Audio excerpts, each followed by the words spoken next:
India will not buy liquefied natural gas produced under the Russian project Arctic LNG-2 because it is subject to Western sanctions. This was announced by the country's energy secretary.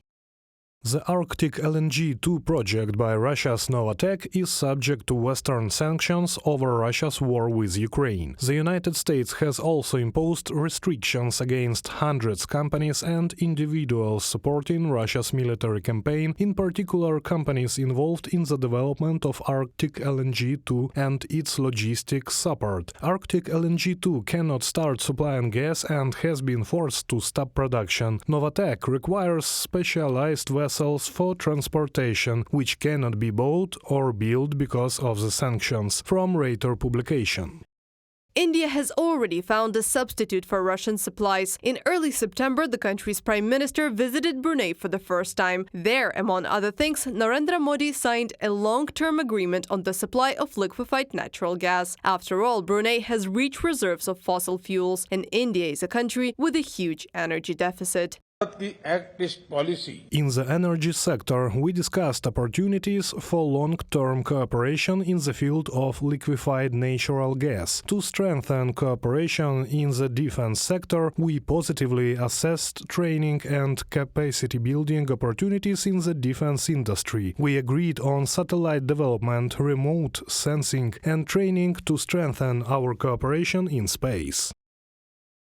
British sanctions have dealt another blow to the Russian gas production industry. Earlier this year, the UK has already imposed restrictions on Arctic LNG-2 project together with the US and EU countries. Now, London has directed its sanctions at specific vessels and organizations associated with the Federation's shadow fleet.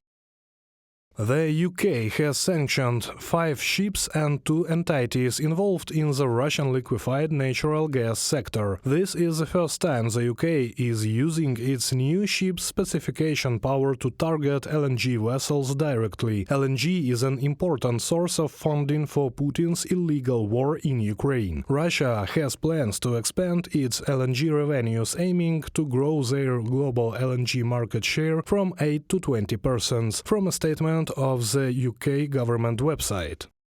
In addition, Russia risks losing oil revenues. According to the Moscow Times, Saudi Arabia is tired of waiting for the oil price to return to the unofficial target of $100 per barrel. Since December, Riyadh plans to increase production of the resource, which will reduce the price of the oil in the market. And that means that Moscow will once again lose millions of dollars. At trading at the end of the current week, the price of a barrel of Brent fell at the level of $71.50. This price is already critical for the budget of the Federation, which already sells its oil at a discount. This year's budget is based on the assumption that Ural's grade will cost $70 per barrel. The Ministry of Economic Development has put approximately the same price, $69.7, in its projections for 2025. But when the price of Brent fell below $70 in the first half of the month, Urals was sold at $57 to $60 per barrel in Baltic and Black Sea ports. Such levels are definitely uncomfortable for the federal budget, Rosbank noted. They are even lower than the price cap set by Western countries, which they have virtually stopped adhering to, as oil is now exported mainly by tankers in the shadow fleet. From the Moscow Times. The revenue from Russian oil exports this month became the lowest since January 2024. The reason is the reduction in the supply of the resource abroad due to the temporary closure of one of the terminals and pressure from the United States. The Treasury Department's Office of Foreign Assets Control has asked at least one insurance company to provide information on 14 companies suspected of violating sanctions on Russian oil. Reported by Anastasia Tarnavska, Larisa Petruk, UATV News.